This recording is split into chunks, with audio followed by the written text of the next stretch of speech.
Velkommen til Skræmt Podcast med dine værter, Nana og Kalisa.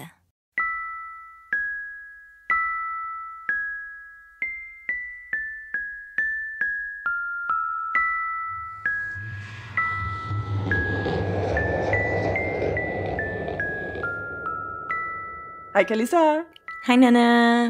og hej til alle, der lytter med eller kigger med. Også på et tidspunkt, når vi lige sådan får redigeret videoen og får lagt ned på vores YouTube-kanal. Yes, velkommen til episode 180. Det er Stranger Danger episoden, eller Jeg bor alene, eller gør jeg episoden. Præcis, og det er en af de første gange, vi overhovedet bevæger os ud i noget, der minder sådan lidt mere om true crime, end om noget paranormalt. Vi har været lidt inde på det før, hvor at vi talte om noget med nogle seriemordere, der var døde og kom og sådan ligesom hjemsøgte nogle steder, de havde haunted på før. Så det her er nok faktisk den sådan, første rigtige true crime episode, vi har. Ja, det tror jeg også. Ja, men det var fordi, det faktisk blev foreslået inde i Facebook-gruppen.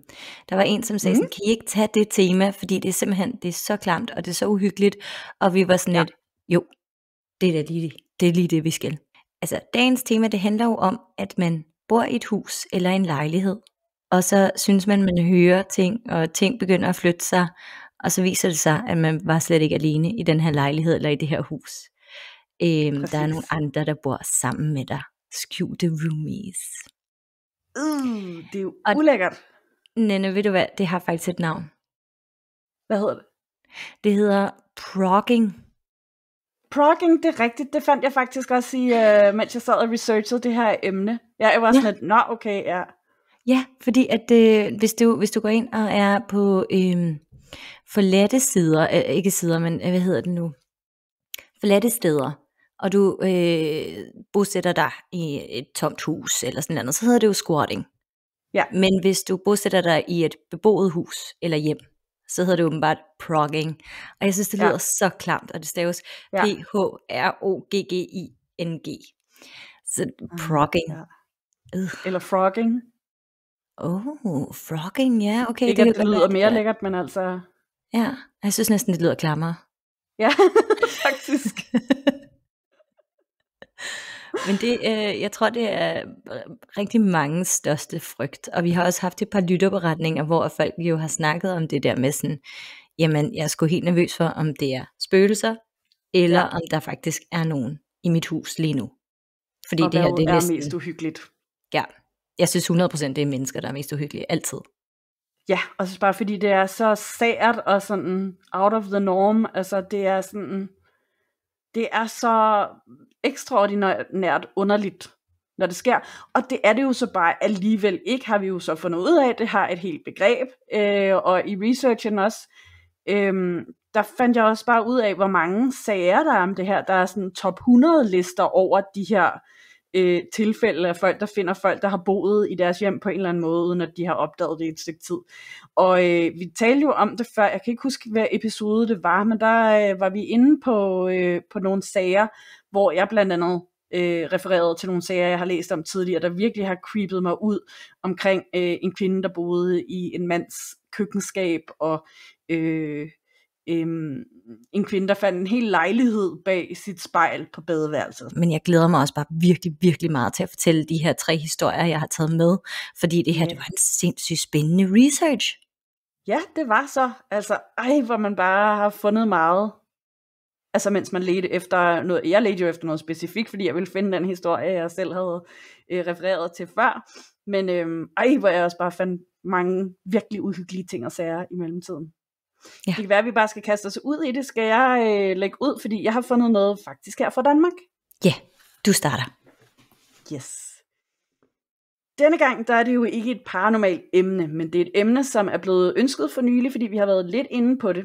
Og det handler nemlig om fremmede, der flytter ind i dit hus, uden at du ved det.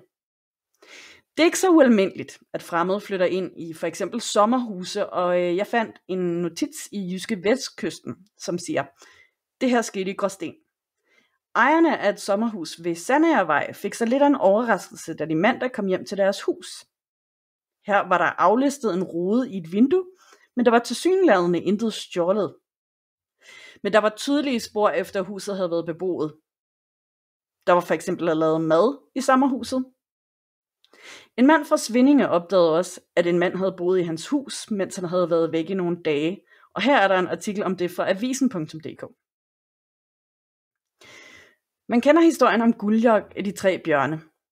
Bjørnene opdager med det samme, at der har været nogen at spise deres grød, siddet i deres stole og ikke mindst sovet i deres seng, mens de har været væk. Forleden dag kom en mand fra Svindinge ved Holbæk hjem til det samme scenarium. Mens han havde været væk et par dage, var der en anden mand, der havde rykket ind og havde boet i hans hus, uden at han havde fået en invitation til det. Så manden her, han kom hjem til et hus lidt over 12:30 om dagen, efter at have været væk i et par dage. Og da han kom hjem, der undrede han sig så over, at en fremmed mand samtidig forlod adressen og gik væk fra området. Efter kort tid fandt husejeren ud af, at den fremmede mand formentlig havde haft ophold i huset i nogle dage. Tilsyneladende havde manden ikke stjålet noget fra huset. Der var heller ikke nogen tegn på opbrydning af døre eller vinduer. Men husejeren her, han kontaktede altså politiet, som sendte en patrulje til adressen. Og de fandt den mistænkte mand i nærheden af togstationen. Der var så tale om en 42-årig mand fra Holbæk, som blev anholdt i forbindelse med en sigtelse for husfredskrænkelse, kalder man det. Den 42-årige erkendte at have haft ophold på stedet i nogle dage, og han var kommet ind via en ulåst dør. Han blev løsladt efter afhøring til sagen, som han senere vil høre nærmere om, åbenbart.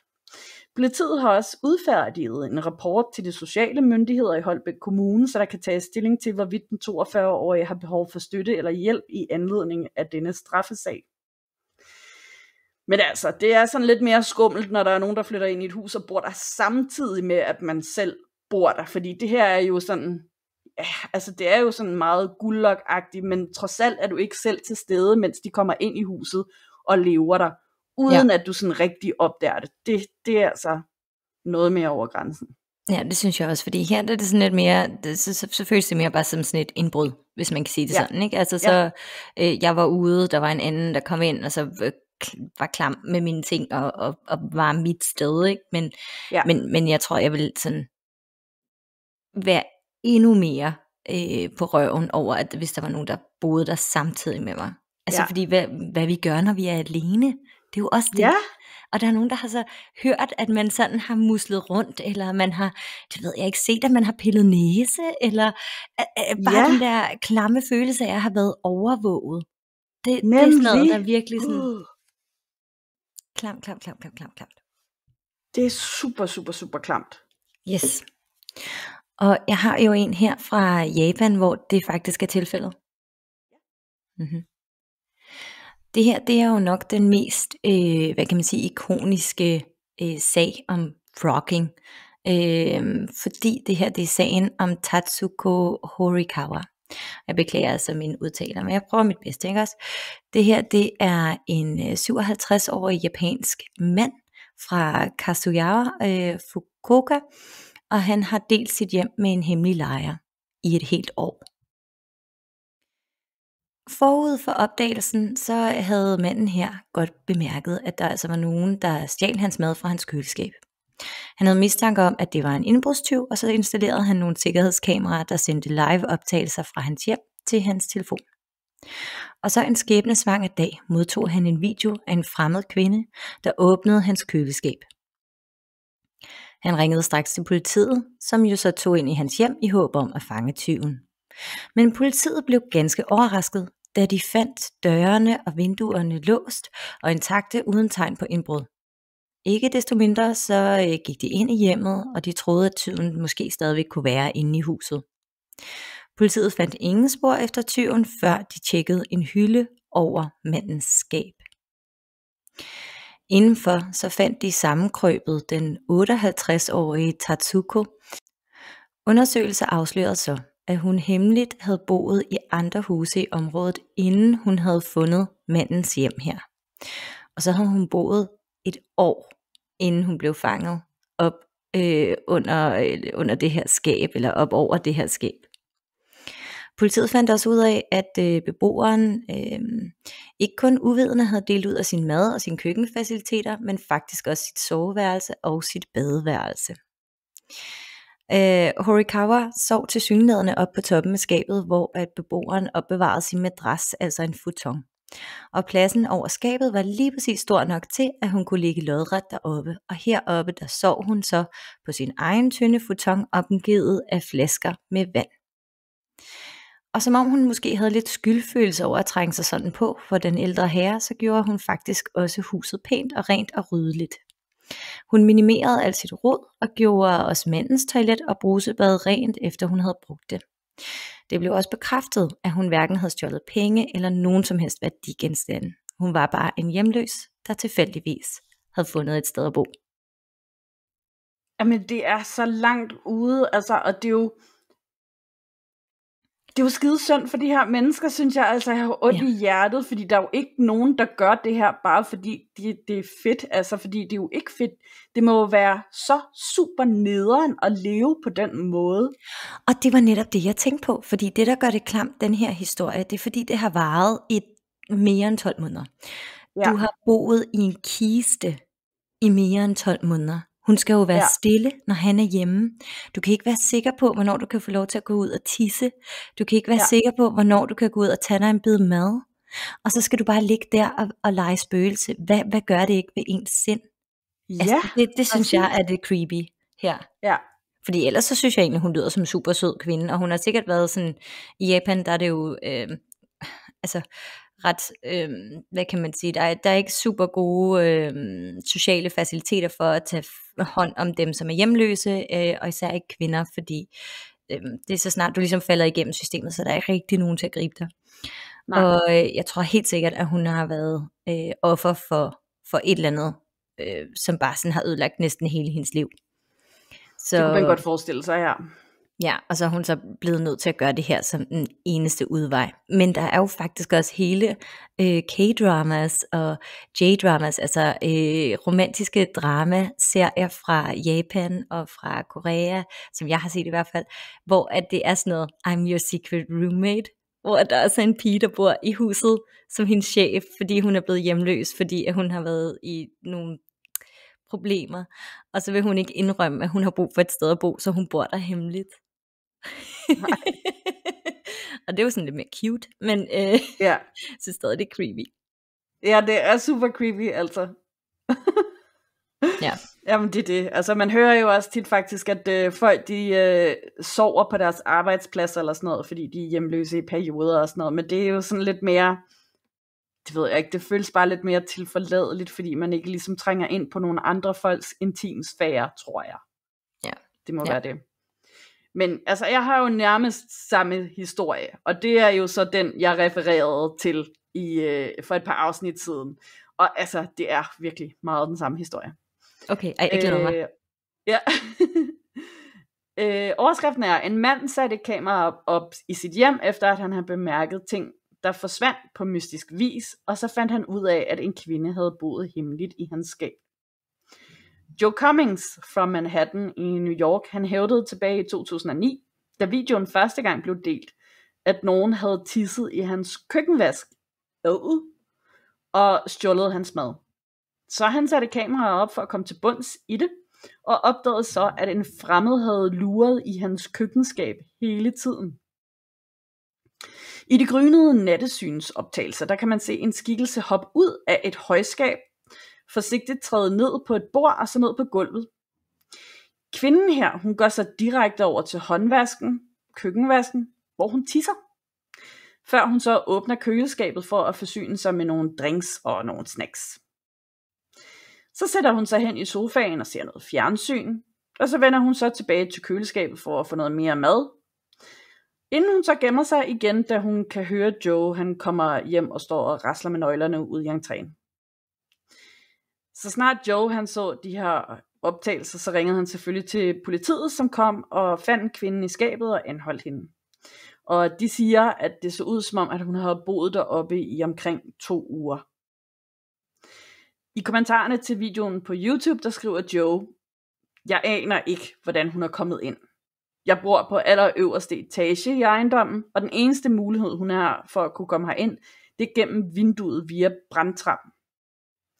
Politiet tror, at hun startede med at bryde ind for at begå tyveri, men så besluttede hun sig for at blive i skabet, da jeg ikke var hjemme. Og det er åbenbart ikke første gang, at politiet er stødt på sådan noget her. Og vi linker selvfølgelig til alle de her historier, hvor der også er videoer af de her overvågningsbilleder, hvor man kan se, hvad der sker. Man kan se, at hun går hen og tisser, så det er altså super, super, super klamt, ikke? Ja, og faktisk også en sjov lille sidehistorie i den her artikel med videoen. Der er også en sådan ny lille sidehistorie, hvor at det handler om en kvinde, der opdager et hemmeligt rum i sin lejlighed. Og der finder hun sådan inde bag nogle skabe, hun finder ud af, at de kan bevæge sig, mens hun gør dem rent.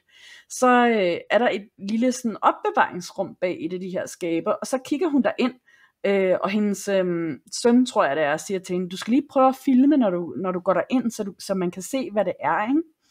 Og det har hun så lagt op på TikTok, og så kan man se, at det er fyldt med dukker. Og pyntegenstande og kopper. Men det er ikke bare kopper. Det er kopper med dukkeansigter på. Det er super, super, super creepy. Nej tak. Så det er altså en lille bonushistorie. Nej, no thank you. Klammer. Ja, altså overvej lige bare at tisse i håndvasken. Kan du i det mindste gå ud på toilettet? Der var hende japaneren altså lidt mere venlig rent faktisk at gøre rent efter sig, ikke? Ja, det synes jeg også. Der var sådan en, og der var sådan en eller anden form for sådan, altså høflig, og sådan måske også noget anger, ikke? Ja, præcis. Hvor at det her, det var jo sådan, det føltes bare væmmeligt, fordi det var bare en person, der sådan gik ind, og så altså bare tillod sig at gøre det. Ja, netop. Og altså det i sig selv er jo er super væmmeligt. Men jeg har faktisk en historie, som næsten er det samme som det så. Fedt. Nogen eller noget på loftet. I januar 2021, Queensland, Australien, så begyndte der at ske underlige ting i Monica Greens hjem. Ting flytter rundt på sig selv, tv'et kører om natten, ovnen er varm, selvom der er ingen, der har brugt den. Hun er alene med sine 3 børn. Det er 2 små drenge og så en preteen pige. Og faren han har et arbejde, som kræver, at han er væk i flere måneder ad gangen. I starten så snakker hun med sine børn om, at de skal altså huske at passe på. De skal slukke efter sig, de må ikke bruge ovnen uden en voksen, og hun beder dem også om pænt lige at rydde op efter sig selv. Børnene de benægter at have rodet med tingene eller brugt ovnen, og Monica hun kender sine unger ret godt, så hun kan godt fornemme, at de fortæller altså sandheden. Det som også understøtter, at det ikke er børnene, der har gjort det, det er jo så sikkerhedskameraet i huset, som bliver ved med at disconnecte helt af sig selv på mystisk vis. Aktiviteten fortsætter i hele 3 uger, og det er tændt lys, løbende toiletkummer, døre der står åbne, og Monica bliver mere og mere bange. Hun er faktisk ret overbevist om, at hun er hjemsøgt af et poltergeist på det her tidspunkt. Det er først en skæbnesvanger dag, hvor Monica hun kommer tidligt hjem fra et lægebesøg, at hun finder ud af, hvad der virkelig er los. Hun kommer hjem, og så ser hun, at bagdøren står på vid gab, airconen og tv'et kører, og der er en lille portion chicken nuggets i ovnen. Hun ringer med det samme til politiet, og de gennemgår huset, og de finder ud af, at der har boet en person på hendes loft i mere end 3 uger. Indbrudsmanden har haft stjålet Monicas nøgler, og han har så brugt familiens skematavle og vægkalender til at orientere sig om, hvornår familien var ude. Sagen er aldrig nogensinde officielt blevet opdateret, hvilket betyder, at hvem end der har boet i Monica Greens hus, stadigvæk er på fri fod. Han har brugt deres vægkalender, fordi hun er sådan en, hvad kan man sige, der er lidt housewife vibes over hende, også når man lytter til hendes interview og sådan nogle ting. Hun ser meget velsoneret ud, og ligner en, der godt kan lide at have styr på sagerne, og gøre det bedste for sine børn og sådan noget, ikke? Og så har hun sådan en vægkalender, hvor hun jo så tracker alles folk, hvor er det henne, og så skal Jim til svømning, og så skal Alice til karate, og sådan nogle ting, og så skal jeg til lægen. Og så har han ligget deroppe på loftet og kigget ned igennem sådan en lem i loftet på den her vægkalender, og så bare luret. Og hun blev jo pissebange. Hun sagde også til de forskellige newspapers i Australien, det der med sådan, jamen, det der gjorde mig mest utryg, det var jo det der med, jeg vidste jo ikke, om jeg havde en morder i huset, om han ville have gjort mine børn noget, imens vi sov. Så den historie, den var virkelig også klam. Det var især det der med vægkalenderen. at han kunne se, hvornår han kunne tillade sig at bruge huset. Præcis, altså fordi det er jo dog rigtig mange, især børnefamilier, der har, netop fordi, at man skal holde styr på, hvem henter, hvem bringer, hvem skal til hvilken efterskole, fritidsaktivitet, hvilken dag og alt sådan noget. Det er sådan et kæmpe puslespil. Så der er jo sindssygt mange mennesker, der har sådan nogle kalender der. Jeg har faktisk aldrig tænkt over, at det er jo faktisk ikke bare sådan nogle intruders, der bor i ens hjem, men også indbrudstyde kan jo sådan måske gøre brug af det også faktisk. Helt klart. Og det er også det der med, hvis du har den hængende på din væg, og du poster social media content, så kan det jo også godt være en af de ting, som ligesom gør, at folk får alt for meget information om, hvem du er, og hvad du laver, og hvor de kan finde dig. Apropos det, så har jeg faktisk et par små historier her også. Den første her, det er også fra USA. Det handler om Tracy, som troede, at hun og hendes 5 børn, de var de eneste beboere i hendes hjem i South Carolina. Og det troede hun indtil i 2012, hvor hun opdagede, at der også var en anden person, en ekskæreste. Hun havde slået op med ham 12 år tidligere faktisk. Og hun fandt ud af det, fordi at hun en aften hørte nogle mærkelige lyde på loftet, og det var så dagen før hun opdagede, at hendes eks boede deroppe. Hun tjekkede loftet sammen med 2 af sine sønner, men de fandt i første omgang ingenting. Men de mærkelige lyde, de fortsatte hele natten, og gips og søm, det begyndte også at drysse ned på hendes seng og på hendes gulv fra loftet af. Så hun ringede efter en nevø, der kom dagen efter for at tjekke loftet, og han fandt heller ikke noget til at starte med, men så gik han ligesom dybere ind på loftet. Det har været sådan et loft, som man kender dem her hjemmefra, tænker jeg, hvor at det egentlig ikke er opbevaringsrum, men man kan godt stille nogle ting inde på sådan de der brædder og nogle små områder på loftet og ellers ikke. Så han går dybere ind i loftet her, og så finder han altså ekskæresten, som ligger der og sover. Han vågner så, og så står der, at eksmanden forlod skyndsomt huset smilende. What? Altså sådan, undskyld, jeg skal nok gå nu. Okay, toxic ex. Virkelig, ja. Og hun fandt så også ud af, igen apropos det der med at kigge ned, at han havde kunne kigge ned på hende gennem en luftventil oppe på det der loft der. Og hun kunne ikke rigtig finde ud af, hvordan han var kommet derind, eller hvor længe han havde været der. Men han havde hjulpet hende tidligere med at sætte nye døre ind i huset. Det er højst sandsynligt sådan, at han på en eller anden måde måske har kopieret en nøgle, eller fundet en eller anden vej ind i huset udefra, eller sådan et eller andet. Og han havde faktisk også lige netop afsluttet en dom på 90 dage for at have stjålet hendes bil, så måske han heller ikke var den bedste eks lige at kontakte for at få hjælp til at sætte døre i huset, men ja. I hvert fald så ser det lidt ud til, at han havde været der et stykke tid, fordi han efterlod sig nogle ting på loftet. Det var blandt andet nogle billeder, noget legetøj, nogle kassettebånd, og det her er klamt. Flere kopper fyldt med afføring og urin. Godt for hende, at hun dumpede ham, altså. Ja. Cut that one loose. Præcis. Få nogle andre til at sætte døre i dit hjem en anden gang, okay? Jeg får det sådan helt nasty. Jeg læste også i researchen så mange klamme historier omkring folk, der har boet inde i væggene og på lofterne, inde i skabene, under sengen.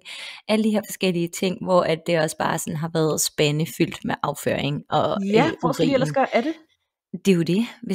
Hvis du bor i et hul i væggen, altså så er det jo sådan, det er jo ikke et luksushotelværelse. Nej, det er det nemlig ikke. Og når man skal, så skal man jo. Ja, præcis. Det er så klamt. Altså. Ja. Jeg har også lige en anden en her, som også er sådan en stakkels kvinde, der har fundet en i sit hjem. Og hun hedder Amber Dawn, og det startede også med, at hun hørte fodtrin på sit loft. Det gjorde hun allerede den aften, hun flyttede ind i sin lejlighed i Enumclaw i Washington i 1997. Hun tjekkede sådan en her trappelem, der førte op til loftet, og selvom det så mistænkeligt ud, og som om at den var blevet trukket op af nogen indefra, så troede hun ikke, at der rent faktisk kunne være nogen derinde. Hun fortalte sin udlejer om de her fodtrin, hun havde hørt, men udlejeren så bare hen og sagde, at det måtte bare være et egern. Dawn, hun bemærkede så, at der begyndte at ske mystiske ting i hendes hjem i løbet af de næste par måneder. Ting forsvandt på mystisk vis og blev flyttet rundt på. Og på et tidspunkt, der fandt hun sin 9 uger gamle hvalp oppe i badeværelsesvasken efter en oversvømmelse. Selvom at den på ingen måde kunne have kravlet derop af sig selv. Så hun mente, at det måske havde været hendes bror, der havde en nøgle til hendes lejlighed, som stod bag det, så hun spurgte ham, men det var det så ikke. Og en nat, hvor hun så sad i sit badekar og var i gang med at tage et dejligt afslappende bad, så kigger hun ud på trappelemmen, som går op, og så skyndte hun sig at tage sin hund, løbe ud, tage fat i en hammer på vejen til at forsvare sig med, hvis der skulle ske noget. Og så ringer hun til sin svigerinde, som kom og hentede hende, og de fik så også politiet til at komme og ransage hendes hjem, hvor de så fandt faktisk ikke nogen, men de fandt mad og en bog og en sovepose inde på loftet for vedkommende, der havde boet der. Hvad sker der for, at de her stalker-typer, hvor er det klamt? Det er super klamt. Altså sådan lidt, men gudskelov, at han da lige havde reddet hunden og sat den op i badeværelsesvasken, så den ikke blev sådan druknet i det der oversvømmelse, but still. Jeg synes, det kan ikke helt veje op for at være sådan en creeper. Men det, okay, måske er der noget redemption der. Men jeg havde faktisk også læst den der historie i research, og det er især det der med hundevalpen, hvor man tænker sådan, fordi jeg læste det først som, at han havde slået den ihjel. Han havde druknet den i badeværelsesvasken. Og så var jeg sådan lidt, no! Ja, nej, gudskelov. Nej, han havde reddet den. Det var omvendt. Ja, han havde faktisk reddet den. Men her til sidst, så har jeg den værste historie, du nogensinde har hørt, Nanna. Det her, det er drengen i væggen. Og jeg vil gerne advare om, at der er børnedød i den her. Det her, det er, når man har nogen som roomie, der bare er den værste skuffe. Altså, I skal forestille jer, at det her, det bliver slemt.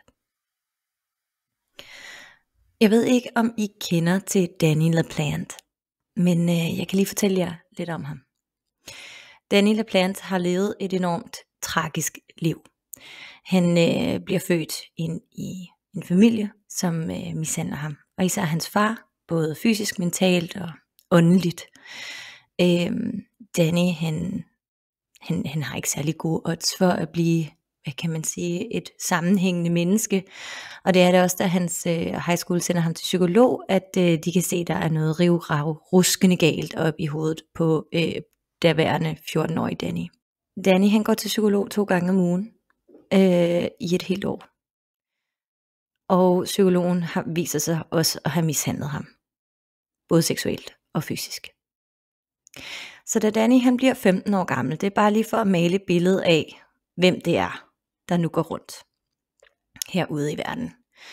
Så har han meget lidt empati. I 1986 får Danny LaPlante fat i telefonnummeret på en families adresse i lokalområdet, hvor han bor. Han ringer til det her nummer, og så begynder han at tale med døtrene. Vi har Tina på 15 år, og så Karen Bowen på 9 år gammel. Og de bor i huset. LaPlante han fortæller dem, at han har fået deres telefonnummer af en ven fra den samme skole, og at han er en flot, atletisk, blond, veluddannet dreng. Og han bor også lige i området. Tina og Danny, de bliver faktisk rigtig godt bekendt efter adskillige telefonopkald, og de arrangerer derfor at tage på en date sammen. Det var under den her date, at LaPlante han opdagede, at Tina og Karens mor for nylig var gået bort med kræft, og nu boede de kun sammen med deres fader. LaPlante tog efter sigende så stor interesse for detaljerne om Tinas mors død, at det gjorde Tina enormt utilpas. Tina hævder senere, at det virkede som om LaPlante var besat af død, og han spurgte hende konstant under daten om, hvordan hendes mor havde det i det øjeblik, hvor hun døde, og om hvor meget hun led. Og Tina, hun ville så ikke på date med ham igen. Hun ignorerer hans opkald. Men der må alligevel have været et eller andet ved Tina og LaPlantes møde, som er krybet under huden på hende. Fordi alle de her spørgsmål, han har stillet, der er nogle af dem, som hun også har brug for svar på. Så en aften, så forsøger Tina og hendes søster at kontakte deres afdøde mor ved at udføre en seance i deres kælder. Samme aften så hører Karen og Tina rytmiske bank på væggen af deres soveværelse, imens de ligger i sengen. Og de her bank, de fortsætter i takt med, at Tina og Karen, de stiller spørgsmål til det de tror er deres mor. De bliver bekræftet i, at de elsker hinanden, og at moren er der, og at hun våger over dem, og det er i virkeligheden rigtig, rigtig smukt, også selvom det er skræmmende, men det fortsætter bare. Flere aftener, og bankene bliver så regelmæssige, at det forstyrrer pigernes søvn. Over tid begynder genstande i huset jo så også at forsvinde. Ting rykker rundt på sig, og der bliver efterladt små noter rundt omkring skrevet til Tina. Pigerne kommer hjem en dag og finder møblerne flyttet i det hele ene side af stuen til den anden. Og til sidst så troede Tina og Karen, at de var blevet hjemsøgt af en ondsindet dæmon, altså ikke deres mors ånd, som de oprindeligt troede. Så hvad gør pigernes far, Frank Bowen, så? Han mener, at det er pigerne selv, der forårsager det her kaos i deres eget hjem. Han er overbevist om, at det er en efterreaktion på grund af den her sorg, mistede deres mor, og at de nu er i gang med at prøve på en eller anden måde bearbejde det her i en eller anden form for, hvad kan man sige, fantasi til virkelighedsforsøg. Men pigerne prøver at forklare ham, at de har hidkaldt en ond ånd, og de er meget, meget kede af det. Udover at ting bliver flyttet, bank og forsvindende objekter, så kommer de her sedler mere i spil. Små noter skrevet til Tina bliver spredt rundt omkring i huset, hvor der står blandt andet en af dem: "Jeg er på dit soveværelse. Kom og find mig." En nat hører pigerne så de her velkendte bankelyde, men den her gang så kommer de direkte bag soveværelsesvæggen, bag Tinas seng. De skriger, løber ud af værelset og gemmer sig i stuen indtil næste morgen, hvor de går tilbage på værelset, og så bliver de mødt af en besked skrevet i blodrødt på væggen: "Jeg er tilbage. Find mig, hvis du kan." Pigerne flygter over til en nabo og ringer til deres far, som allerede er taget på arbejdet. Frank er skidsur, men han kommer hjem. Og han er irriteret over, at pigerne har trykket den her spøg så langt. Han kan ikke forstå det. Han marcherer direkte ind i sit hjem for at bevise, at der ikke er noget. Men da Frank han træder ind i huset, så bemærker han, at der er meget mere hærværk og uorden, end hvad hans nabo og pigerne tidligere havde påstået, da de forlod huset. Det viste sig, at der var nogen, der havde været inde i huset, imens det havde stået helt tomt. Frank kommer alene ind på Tinas værelse, og der er malet et ekstra budskab på den modsatte væg: "Gift dig med mig." Så sødt. På den anden side af lokalet bliver Frank mødt af et endnu mere chokerende syn. En ung dreng står klædt i Franks afdøde kones tøj, iført hendes makeup, altså en kjole, og en blond paryk. I drengens ene hånd er der også en økse. Det her, det er den unge Danny LaPlante. De går selvfølgelig i kødet på hinanden, men Danny han løber og forsvinder pludseligt ud i den blå luft. Da politiet ankommer og kæmmer huset igennem, så finder de en skjult krybekælder bag det skab, som er bygget ind i væggen i Tinas soveværelse. Da betjentene åbner lugen, så opdager de, at Danny han er krøllet sammen derinde. Han kommer i ungdomsfængsel og på psykiatrisk afdeling, men han bliver løsladt efter kun et år. Og hold nu fast, fordi det er ikke her, hvor historien slutter. For samme dag han bliver løsladt, så bryder han ind i en komplet fremmed families hus, myrder en gravid kvinde og drukner hendes 2 små børn i badekarret. Danny er kun på fri fod i 48 timer, og så finder politiet ham krøbet sammen i en skraldespandscontainer. Og nu tilbringer han stadigvæk hele sit liv i fængsel, uden nogen udsigt til nogensinde at blive løsladt. Det skal også lige siges, at det var først i 2013, hvor Danny han begyndte at vise anger for det, han havde gjort. Resten af hans tid i fængsel, der var han fuldstændig afskåret fra empati. And that's the story.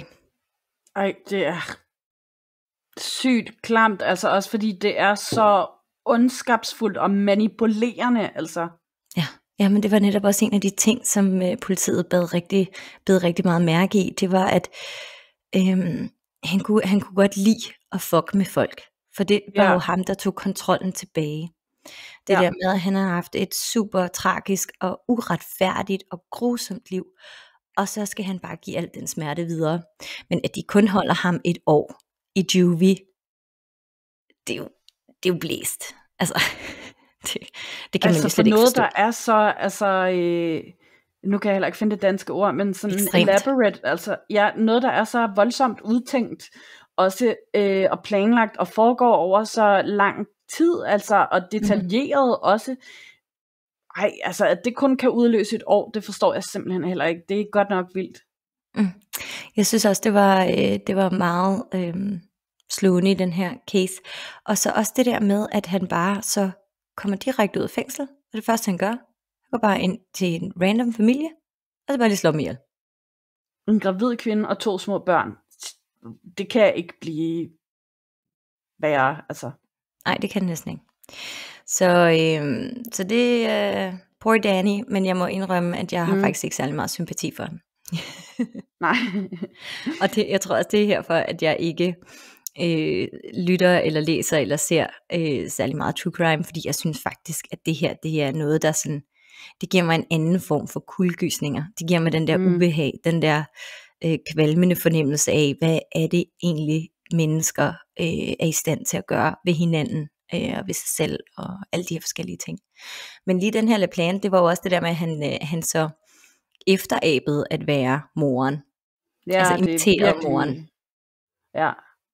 Så og altså det der sådan, marry me, altså gift dig med mig, og alligevel så står han stadig der og imiterer moren i hendes kjoler og hendes make-up, og står med en økse, sådan, hvad havde du tænkt dig med den der økse, hvad er det lige dine intentioner her er?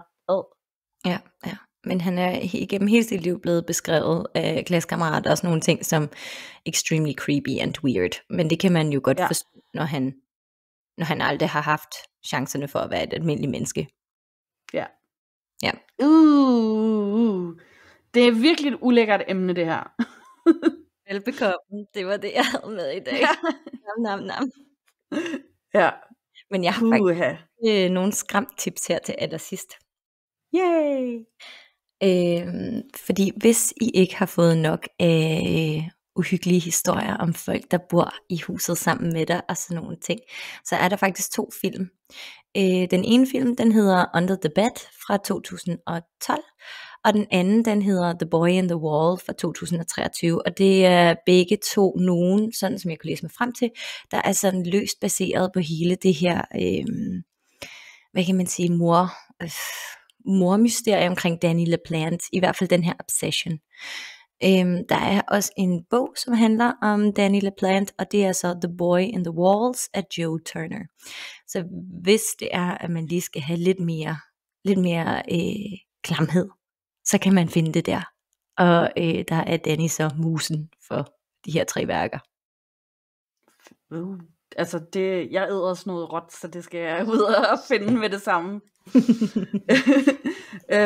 Jeg har faktisk også 3 tips med i dag, og det første, det er også meget on topic. Det er en serie på Netflix, der hedder Worst Roommate Ever, og det handler egentlig ikke om roommates du ikke vidste du havde. Det handler mere om roommates, som bare har været sindssygt ubehagelige at bo sammen med, og det er blandt andet en historie om en mand, der bliver så forelsket i og obsessed omkring, besat af den kvinde, han er flyttet ind hos, og det ender selvfølgelig i mord.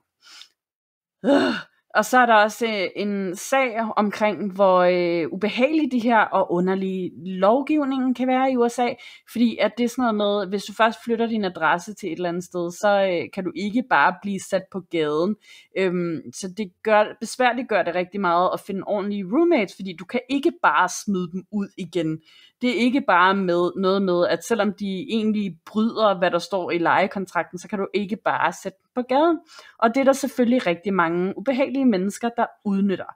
Og der er også en død ubehagelig historie i 2 dele om en person, der hedder Jameson, som netop har flyttet ind hos nogle forskellige kvinder, og så har han terroriseret dem, indtil at de selv er endt med at måtte flytte derfra. Altså, så den kan godt anbefales, men den er død ubehagelig, men giver også stof til eftertanke med, at man skal være ret varsom om, hvis man har tænkt sig at lege noget ud med, og undersøge, hvem er det egentlig, man leger de her ting ud til. Min anden anbefaling for i dag, det er en anden podcast, som jeg har fundet, og jeg føler lidt, at jeg har fundet den amerikanske udgave af os 2. Og den hedder Rattle and Shook, og det er April og Meredith, som fortæller hinanden scary stories, og de gør det så godt. Altså nogle gange indtaler de det selv, andre gange så er det dem, der har historierne, der selv fortæller det, og andre gange så er det kollegaer. De er nemlig med i det her podcastfællesskab, der hedder Tenderfoot TV, som man måske har hørt før, når man har hørt Radio Rental. Så de har faktisk også et afsnit, hvor de har besøg af Terry Carnation, som vi jo elsker derfra. Cool. Og det var mega cool. Rattle and Shook. Rattle and Shook. Rattle, det er R-A-T-T-L-E-D, og så and Shook. Shook. Og jeg sætter selvfølgelig links ind også, sådan, så I kan finde den derude. Jeg synes, den var så god. De har en god lydside. De laver lidt grin med det hele, og de har også nogle ret fede tiltag, som jeg tænker, at vi godt kunne blive inspireret af at gøre på et andet tidspunkt. Hvor det er sådan noget ChatGPT. Jeg kan ikke huske, hvad det hedder på dansk, men det er sådan noget med historier, hvor du kan vælge forskellige ting, og så udvikler sig historien af efter, hvad du sådan vælger. Ikke? Og det er ret sjovt, især når det ikke ChatGPT, fordi at så bliver det ret syret nogle gange, men jeg tænker, at vi faktisk godt kunne lave et afsnit, hvor at vi sådan, for eksempel med en gæst prøver at give dem 3 forskellige muligheder, og så sker der noget nyt alt efter, hvad de vælger, og så kan vi selv finde på, hvad det var, der skulle ske. Ikke? Den er ret fed. Ej, det er så hyggeligt sådan noget. Jeg elsker altså hele konceptet af også bare vandrehistorier. Sådan, når jeg var ude på campingferie med min mor og hendes mand Jesper og min halvsøster Siffer, så ville vi også sidde omkring bålet og så bare fortælle hinanden gyserhistorier, men så blev det en vandrehistorie, så du fik sådan 5 minutter eller sådan noget til at fortælle en historie, og så gik den videre, hvad skete der så, og så gik den videre, og hvad skete der så, og vi kunne sidde timevis, indtil min mor bare var så træt af det. Ja, men det er fedt, altså det minder mig også lidt om noget, vi sådan lavede både i folkeskolen og gymnasiet, det der med, at man tegner et hoved, og så folder man den ned, og så skal den næste person tegne halsen, og så overkroppen, og så videre, ikke? Og så folder man ud til sidst og ser, hvad den er. Jeg synes også, det er så genialt sådan noget. Så lad os gøre det. Måske vi skulle gøre det med sådan en venskabspodcast. Måske vi skulle gøre det med Mia og Dorte, for eksempel, på et tidspunkt, hvor vi sådan sendte den videre rundt og lavede historie. Ej, det var en god idé. Det vil jeg gerne. Yes. Det sidste tip, jeg har i dag, det var faktisk sådan et tip, der kom i går aftes. Vi så optager søndag nu her. Og jeg var alene hjemme lørdag aften, og så vidste jeg ikke rigtig, hvad jeg skulle se. Jeg sad sådan flippet rundt mellem alle mine streamingtjenester. Jeg har næsten alle sammen, og jeg har næsten set alt. Og så havde jeg sådan et par gange, så var en film, der hedder Last Night in Soho poppet op. Og jeg havde tænkt sådan, den ser sådan lidt bøvet ud, eller ikke rigtig noget for mig, men nu prøver jeg bare lige at sætte den på. Og jeg er blevet decideret fortryllet af den her film. Den er fantastisk. Den handler om den her pige, Ellie, som har mistet sin mor. Hun bor hos sin mormor, og hun er rigtig dygtig til at skabe og designe, så hun har søgt ind på Fashion School i London og kommer ind. Og så skal hun jo selvfølgelig flytte til London og kommer ind på det her kollegie, hvor hun bor sammen med nogle andre piger, som selvfølgelig er super irriterende og dumme, og den ene er sådan jaloux og vil hendes roommate, hun vil hele tiden være i centrum. Så hun finder rigtig hurtigt ud af, at hun ikke har lyst til at bo der, hun vil gerne flytte et andet sted hen, og finder så på en opslagstavle en besked om Der står bare, værelse udlejes med toilet, kun kvinder, og så et telefonnummer. Og så ringer hun, og så er det den her ældre dame, som svarer, og hun kommer ud og ser det her værelse, og det er helt fantastisk, indrettet i gammel 60'er-stil, som hun selv er ret inspireret af.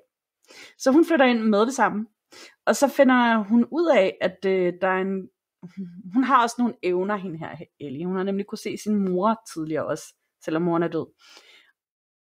Og så kan hun lige pludselig se en ung kvinde, der har boet i værelset før hende, Sandy, som er den her meget fortryllende kvinde, og det er og Anya Taylor-Joy, som man muligvis kender fra The Crown, det er i hvert fald det, de fleste kender hende fra, men hun har også spillet hovedrollen i The Witch, den her super fantastiske gyserfilm, og hun er gudsmuk og helt fantastisk, og virkelig, virkelig, virkelig en dygtig skuespillerinde. Jeg vil sige hende her, Thomasine, jeg kan ikke huske, hvad hun hedder til efternavn, så spiller op af hende som Ellie. Wow, hvor gør hun det også bare sindssygt fedt. Man kan slet ikke få øjnene for de her to unge kvinder, vel? Hende her, Sandy, som har boet i værelset før, hun har selvfølgelig været ude for nogle rigtig, rigtig ubehagelige ting. Hun vil gerne være skuespiller og sangerinde, men kommer i kløerne på den her manager, som også er sådan lidt kæresteagtig i starten, som selvfølgelig bare udnytter hende, og får hende ind på sådan en gentleman's club, hvor det også forventes at man prostituerer sig selv, for at komme i rampelyset, ikke? Så den her historie bliver ubehagelig, og drøm, eller sådan synet af hende, de her syn, hun har omkring hende her Sandy, den smelter mere og mere sammen med virkeligheden, og skaber problemer for Ellie. Og det viser sig også, at der er noget med nogle seriemord, og en hel masse ubehagelige ting, der er foregået. Og Ellie, hun prøver så at komme til bunds i det her. Og wow, hvor er den fantastisk. Der var nogle ting, jeg sådan allerede havde gættet fra starten, sådan man føler sig som lidt en detektiv, der sætter alle brikkerne sammen. Men jeg havde godt nok ikke forventet, hvad der skete til sidst, og hvad der sådan virkelig sådan udfoldede sig som historien til sidst. Men altså, jeg sad og, jeg græd, og jeg grinede, og jeg råbte af tv'et sådan, løb, eller spark, eller sådan, alle de der ting der. Jeg sad virkelig ude på kanten af sengen, og bare sådan var helt opslugt af den her film. Og igen også det her med, at selvom jeg var alene, så kiggede jeg slet ikke på min telefon. Jeg var så optaget af den her film. Så god var den. Last Night in Soho. Last Night in Soho. Okay, den skal jeg se. Jeg synes, den er en god sidste film lige at se. Jeg tænker altså også, du vil være ret vild med den, ret vild med æstetikken i den, og de her to unge kvinder, hold nu op, hvor er de bare virkelig fortryllende og vidunderlige. Okay, jamen det glæder mig til. Den var på Netflix? Netflix, ja. Perfect. Så er jeg klar. Nå, Nana, jamen tusind tak for snakken for i dag, fordi det her klamme emne, det kunne vi godt snakke længere om. Vi kunne godt fortælle alle historierne, og det kan også godt være, at vi kommer til at tage det op igen. Men jeg tænker, at det næste tema, vi skal have på bordet, det skal jo være Mimics. Det skal være Mimics, og det er faktisk også et lytterønske, nogen har kommet med derude inde i Facebook-gruppen, så husk endelig, hvis I har nogle af de her ønsker til et emne, vi skal tage op, så kan I skrive det ind i Facebook-gruppen, I kan også sende det til os på Instagram, men I er også meget velkommen til at skrive en mail til os på skrampodcast@gmail.com, og det er skram med AE i stedet for E, og det er også der, I skal skrive til os, hvis I selv har opnået noget lignende, eller hvis I har en lytterberetning om et eller andet, det kan være også noget, I kan forklare, eller de gode klassiske omkring noget paranormal aktivitet, noget omkring spøgelser og sådan noget. Uanset hvad det er, det skal bare være uhyggeligt, eller uforklarligt, så skriver I bare til os. Ja, meget gerne. Uhyggeligt og eller uforklarligt. Tak for snakken, Nana. I lige måde. Og tak til alle jer derude, der har lyttet med til Skram Podcast. Vi lyttes ved næste tirsdag.